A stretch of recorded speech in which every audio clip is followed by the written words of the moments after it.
Hello friends, Vishnu Shalini latest review. Rohit സുസ്മിതയോട് പറയുന്നു, സുസ്മിതേ, ഇത് അറിഞ്ഞപ്പോൾ മുതൽ എൻ്റെ ഉള്ളിൽ തീയാണ്. സാധാരണ ഒരു പെറ്റി കേസ് വന്നാൽ പോലും എനിക്ക് ഗ്യാസ് ഉരുണ്ടി കയറി വരുന്ന ഒരു പ്രകൃതമാണ് എൻ്റെത്. രാജ്യദ്രോഹമോ വല്ലതും ചുമത്തിയാൽ പിന്നെ ജാമ്യം പോലും കിട്ടില്ലെന്നാണ് ഞാൻ അറിഞ്ഞത്. എടാ രോഹിത്തെ, 4 പത്തല് വെട്ടിയതിന് എന്ത് രാജ്യദ്രോഹം വരാനാടാ? എടാ, ഇത് വെറും ഒരു കറക്കിക്കുത്ത.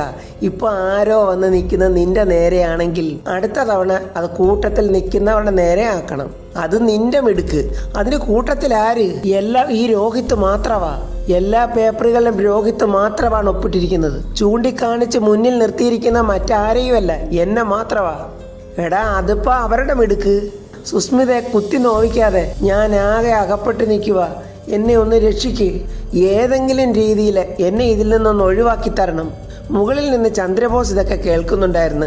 ചന്ദ്രബോസ് ചോദിക്കുന്നു, എന്താ അവിടെ പ്രശ്നം? ഇവൻ എന്തൊക്കെയാ മോളെ കിടന്ന് പറയുന്നേ? എന്തൊഴിവാക്കുന്ന കാര്യമാണ് ഇവനീ പറഞ്ഞുകൊണ്ടിരിക്കുന്നേ? മരമുറി കേസങ്ങ് ആടി ഉലഞ്ഞല്ലോ ചിറ്റപ്പ. രോഹിത് പകുതി ഉയിര് പോയി നിൽക്കുക. അകത്തു പോകുമെന്നുള്ള ഭയവാ അവന്.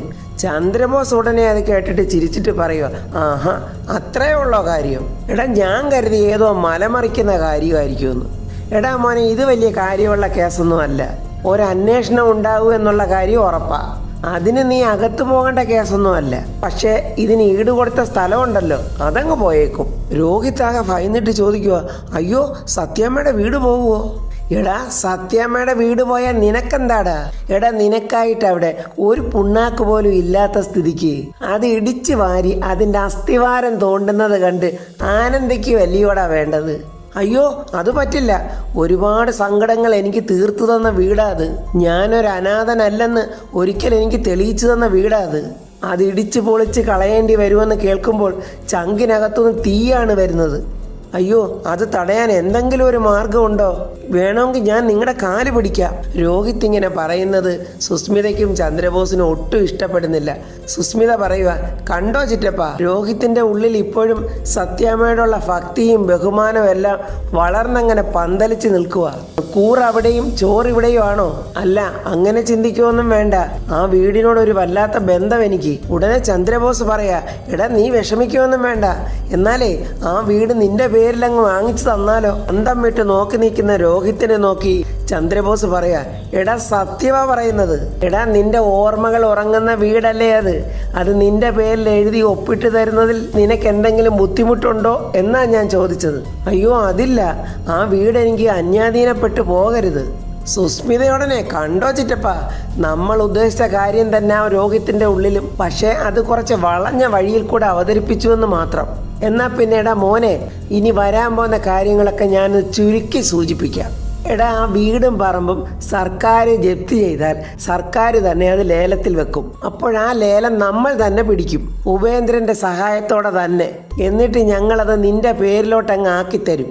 സ്വപ്നം കണ്ട വീട് ഒരു മുതൽ മുടക്ക് പോലും ഇല്ലാതെ നിന്റെ കയ്യിലോട്ട് വന്ന് ചേരുന്ന കണ്ടോ?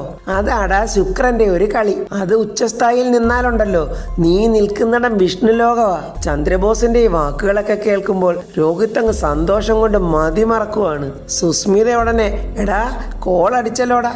സമ്പത്തും ഐശ്വര്യവും എല്ലാം ഒരു തരി ബ്ലോക്ക് പോലും ഇല്ലാതെയാണ് നിന്റെ കയ്യിൽ വന്ന് ചേരുന്നത്. എല്ലാം നടന്നു കഴിയുമ്പോഴേ സ്മരണയങ്ങ് പോകരുത്. അതുണ്ടാകും ഈ ജീവിതകാലം മുഴുക്കെ. കൊള്ളാം രോഹിത്തെ, അതൊരു നല്ല തീരുമാനം തന്നെ. രോഹിത്തെ, എടാ, നീ ഞങ്ങളോടൊപ്പം നിന്നാൽ നീ സ്വപ്നം കാണാത്ത പലതും അങ്ങനെ നിന്റെ പേരിൽ വന്ന് ചേർന്നുകൊണ്ടിരിക്കും. അതങ്ങ് നീ ഞങ്ങളുടെ കൂടെ നിന്ന് തൊണ്ട തൊടാതെ അങ്ങ് വിഴുങ്ങിയാൽ മതി. ഞാൻ പറഞ്ഞില്ലേ സുസ്മിതേ, എന്നെ ഞാനാക്കിയതും എന്നെ അറിയാൻ ശ്രമിച്ചതും നിങ്ങൾ രണ്ടുപേരാ. മരണം വരെ രോഹിത് ഇത് മറക്കില്ല. അപ്പോൾ സത്യഭാമയുടെ സാമ്രാജ്യത്തിന്റെ അടിത്തറ ഉരുകി തുടങ്ങി. ഇനിയുള്ളത് കലിയാണ്, കലിയുടെ കളിയാട്ടം. എടാ, നമുക്കിനി മാറി നിന്ന് ആട്ടം കാണാം. കലിയുടെ എല്ലാം സംഹരിക്കുന്ന ഒടുക്കത്തെ ആട്ടം. ചന്ദ്രബോസിൻ്റെയും സുസ്മിതയുടെയും ആ പ്രലോഭനങ്ങളിൽ വീണ് രോഹിത് അങ്ങ് ആഹ്ലാദിച്ച് മതിമറന്ന് നിൽക്കുവാണ്. വിഷ്ണുവാണെങ്കിൽ പപ്പിമോളെയും കൊണ്ട് നേരെ ശാലിനിയുടെ വീട്ടിലോട്ടാണ് വന്നിരിക്കുന്നത്. അവിടെ ശാന്ത മാത്രമേ ഉള്ളൂ. പപ്പിമോൾ ഓടി വന്ന് ശാന്തയാൻറ്റി എന്നും പറഞ്ഞ് ശാന്തയെ കെട്ടിപ്പിടിക്കുന്നുണ്ട്. വിഷ്ണുവാണെങ്കിൽ അമ്പരപ്പോട് അവിടെ എല്ലാം ചുറ്റി നോക്കുവാണ്. ഇവിടെ ആരും ഇല്ലേ? അത് ശാരദാമ്മ സത്യമോളെ കൂട്ടിക്കൊണ്ട് വരാൻ പോയിരിക്കുക. കയറിയിരിക്കും വിഷ്ണുമോനെ. അയ്യോ, അവരിപ്പോൾ വരുമോ? അതെനിക്കറിയില്ല. പോയിട്ട് കുറച്ചു നേരമായി. ചിലപ്പോൾ ഇപ്പോൾ വരുമായിരിക്കും. അവർ വരുമ്പോൾ എന്തെങ്കിലും പറഞ്ഞാൽ മതിയോ? ശാലിനി കുഞ്ഞ് ജോലി കഴിഞ്ഞ് വരാറായിട്ടില്ല. ചിലപ്പോൾ ചില മീറ്റിംഗ് ഒക്കെ ഉണ്ടെങ്കിൽ വരാൻ രാത്രിയാവും. വിഷ്ണു മനസ്സിൽ പറയുവാണ്, ദൈവമേ, ശാലിനി അവിടെ നിന്ന് ഇറങ്ങിയിട്ടുണ്ട്, പക്ഷേ ഇവിടെ വന്നിട്ടുമില്ല. അയ്യോ, അവൾ എവിടെ പോയി? പോകാൻ സാധ്യതയുള്ളത് എവിടെയാ? ആരോട് പോയി ചോദിക്കാനാ ഞാൻ? അനുവിനോട് പോയി ചോദിച്ചാലോ? വിഷ്ണു ഉടനെ ശാലിനിയുടെ ഫോണിലോട്ട് വിളിക്കുന്നുണ്ട്. ശാലിനിയുടെ ഫോൺ റിങ് ആകുന്ന കണ്ട് അനു ഓടി വന്ന ഫോൺ എടുക്കുവാണ്. സാറേ, ഞാൻ അനുവാണ്. ശാലിനി ഇവനെ വിളിക്കുക വല്ലതും ചെയ്തായിരുന്നോ? ഇല്ല സാറേ, ഇവിടെ വീട്ടിലെത്തിയിട്ടില്ല. എവിടെ പോയെന്നൊരു അറിവുമില്ല. അനു, പെട്ടെന്നൊന്ന് അന്വേഷിക്കണേ, ഇനി ആരുടെയെങ്കിലും പരിചയക്കാരുടെ വീട്ടിലോ മറ്റോ പോയോന്ന്. അങ്ങനെ പോയിരുന്ന് സംസാരിക്കാൻ പറ്റുന്ന പരിചയക്കാരും മാഡത്തിന് ഇവിടെ ഇല്ല സാർ. എന്നാലും ആരോടെങ്കിലും ഒക്കെ ഒന്ന് തിരക്കനു. എന്തെങ്കിലും സൂചന കിട്ടിയാൽ എന്നെ ഉടനെ ഒന്ന് വിളിച്ചറിയിക്കണേ. സാറ് ടെൻഷനൊന്നും അടിക്കാതെ, കുറച്ച് കഴിയുമ്പോൾ മാഡം വീട്ടിലോട്ട് വന്നോളും. ശരി അനു, എന്നാലും ഒന്ന് തിരക്കണേ.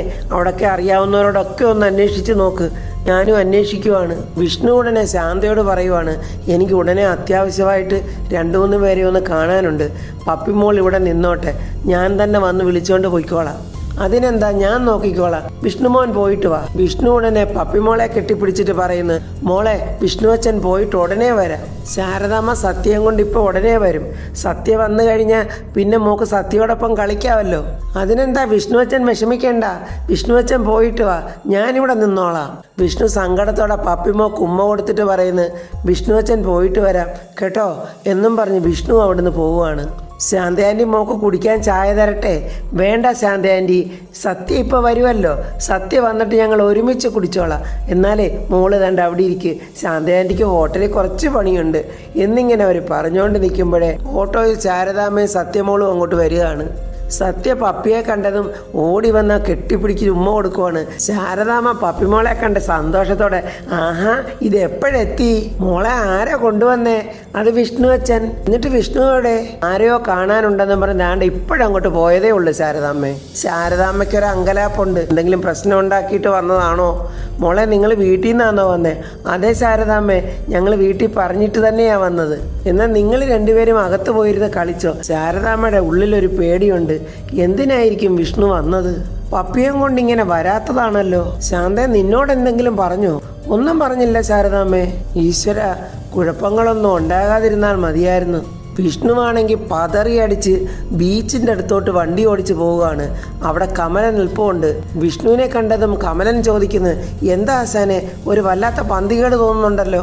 എടാ കമല, ഒരു വലിയ പ്രശ്നമുണ്ടായി. അതെനിക്ക് ആശാനെ കണ്ടപ്പോൾ തന്നെ മനസ്സിലായി. അല്ലെങ്കിൽ ആശാൻ ഇങ്ങനെ എന്നെ തിരക്കി വരുത്തില്ലല്ലോ.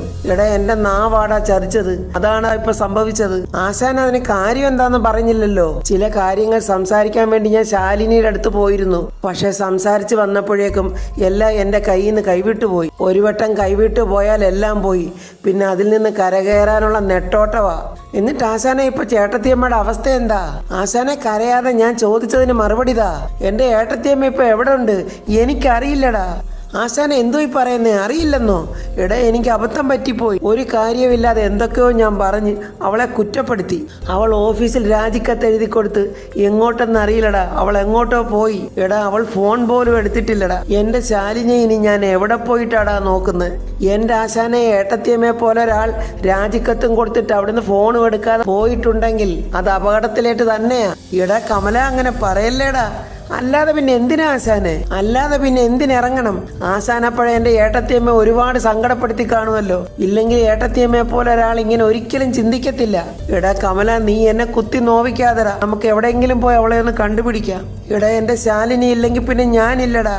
എൻ്റെ ദൈവമേ, ഞാൻ എന്തൊക്കെയായി കേൾക്കുന്നത്? ആശാൻ ഇങ്ങനെ തളരാതെ. രണ്ടുപേരും ഉള്ളുനിറയെ സ്നേഹം ഇങ്ങനെ കുത്തി നിറച്ചു വെച്ചോണ്ട് പരസ്പരം പോരാടുമല്ലേ.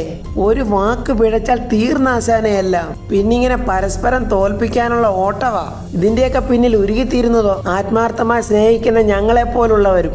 എന്റെ മൊബൈലിൽ ചാർജും തീർന്ന് ഞാൻ ഇനി എന്ത് ചെയ്യും? അതിനെല്ലാം വഴിയുണ്ടാക്കാം ആശാനെ. ആശാൻ ടെൻഷൻ അടിക്കാതെ, ചേട്ടത്തിയമ്മയെ നമുക്ക് കണ്ടുപിടിക്കാം. ചേട്ടത്തിയമ്മ അങ്ങനെ പൂർണ്ണമായിട്ടും ആശാനെ വിട്ടിട്ട് എങ്ങോട്ടും പോവില്ല. നമുക്ക് കൊണ്ടുവരാം ആശാനെ.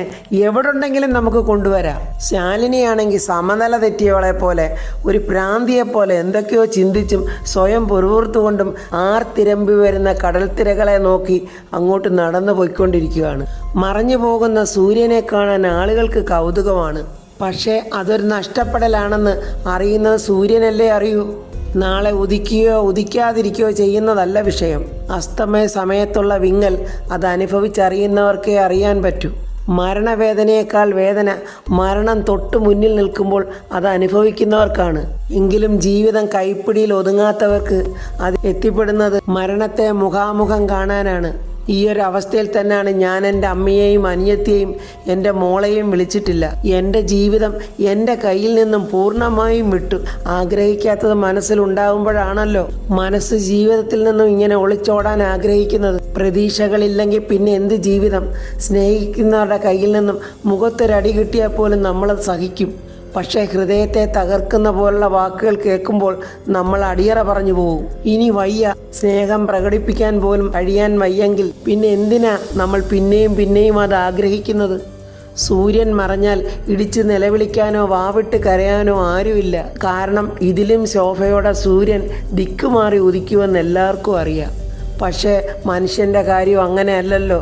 അത് മറ്റൊന്നാണ്. അസ്തമിച്ചാൽ പിന്നെയുള്ള ലോകം അജ്ഞാതമാണ്. അതിലെന്താണെന്നോ നമ്മൾ ആരാണെന്നോ എന്നൊന്നും അറിയില്ല. എങ്കിലും എല്ലാവരും ആ വഴി തിരഞ്ഞെടുക്കുന്നു. ഒടുവിൽ എല്ലാവരും ഉണ്ടായിട്ടും ആരും ഇല്ലെന്നുള്ള അവസ്ഥയിൽ ഞാനും തിരഞ്ഞെടുക്കുകയാണ് വിശ്വാസം.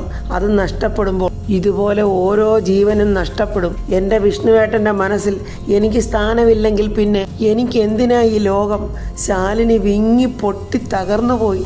ഞാനും എൻ്റെ ഈ ചുറ്റുപാടുകളും എല്ലാം ഞാനും അവസാനിപ്പിക്കുന്നു. അങ്ങനെ ശാലിനി ആ തിരമാലകളിലോട്ട് പതുക്കെ കാൽ വെച്ച് നടന്ന് കയ്യിലെ അവളുടെ നെയിം ബോർഡ് കൊണ്ട് അങ്ങനെ ശാലിനി നടന്നു പോയിക്കൊണ്ടിരിക്കുകയാണ്. ശാലിനി വിഷ്ണു IAS എന്നെഴുതിയ നെയിം ബോർഡ് അങ്ങനെ ആ കടൽത്തിരകളിൽ ഇങ്ങനെ അലയടിച്ച് വന്നുകൊണ്ടിരിക്കുന്നു. സത്യാമ്മയാണെങ്കിൽ കുറേ നേരം കൊണ്ട് വിഷ്ണുവിനെ വിളിക്കാൻ ട്രൈ ചെയ്യുവാണ്. വിഷ്ണുവിൻ്റെ ഫോൺ റിങ് ആകുന്നില്ല. സത്യാമ്മ ആകെ വല്ലാത്ത ഒരു അസ്വസ്ഥതയിലാണ്. രാഘവേട്ടൻ കണ്ടിട്ട് ചോദിക്കുന്നു, ഫാമേ അവൻ വന്നോളും, നീ ഇങ്ങനെ ആദ്യ പിടിച്ചിട്ട് എന്താ കാര്യം? അവൻ കൊച്ചുകുട്ടിയൊന്നും അല്ലല്ലോ. എത്ര വലുതായാലും അവൻ എനിക്ക് കൊച്ചുകുട്ടി തന്നെയാ രാഘവേട്ട. വരാൻ വൈകുമെങ്കിൽ അതൊന്ന് വിളിച്ചു പറഞ്ഞുകൂടെ അവന്? അങ്ങോട്ട് വരുന്ന ശ്യാമയെ നോക്കി ചോദിക്കുന്നു, എടി രോഹിത് എന്തിയടി?